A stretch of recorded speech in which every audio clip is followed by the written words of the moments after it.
নমস্কার, আমার নাম আরণ্যক চৌধুরী। আজকে আমার নিবেদন রবীন্দ্রনাথ ঠাকুরের লেখা কবিতা কৃপণ।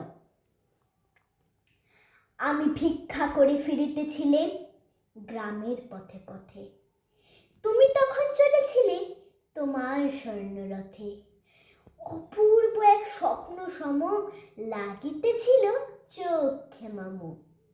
কি বিচিত্র শোভা তোমার, কি বিচিত্র সাজ।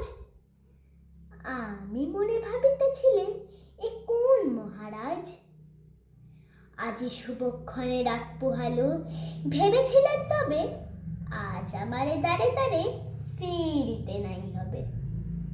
বাহির হতে নাহি হতে কাহার দেখা পেলেম পথে। চলিতে রথ ধন ধান্য ছড়াবে দুই ধারে। মুঠা মুঠা কুড়িয়ে নেব ভারে ভারে। দেখি সহসা থেমে গেল আমার কাছে এসে। আমার মুখ পানে চেয়ে নামলে তুমি হেসে।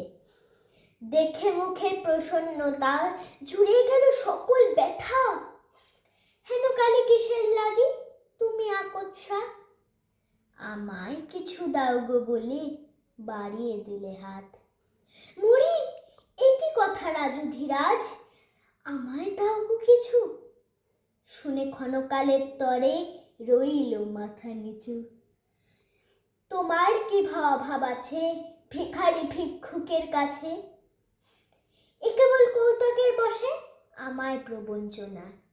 ঝুলি হতে দিলেন তুলে একটি ছোট্ট কণা। যবে পাত্রখানি ঘরে এনে উজাড় করি, এ কি ভিক্ষা মাঝে একটি ছোট্ট সোনার কণা দেখি। দিলেন যা রাজ ভিখারি রে, স্বর্ণ হয়ে এলো ফিরে। তখন কাঁদি চোখের জলে দুটি নয়ন ভরে। তোমায় কেন দেইনি আমার সকল শূন্য করে।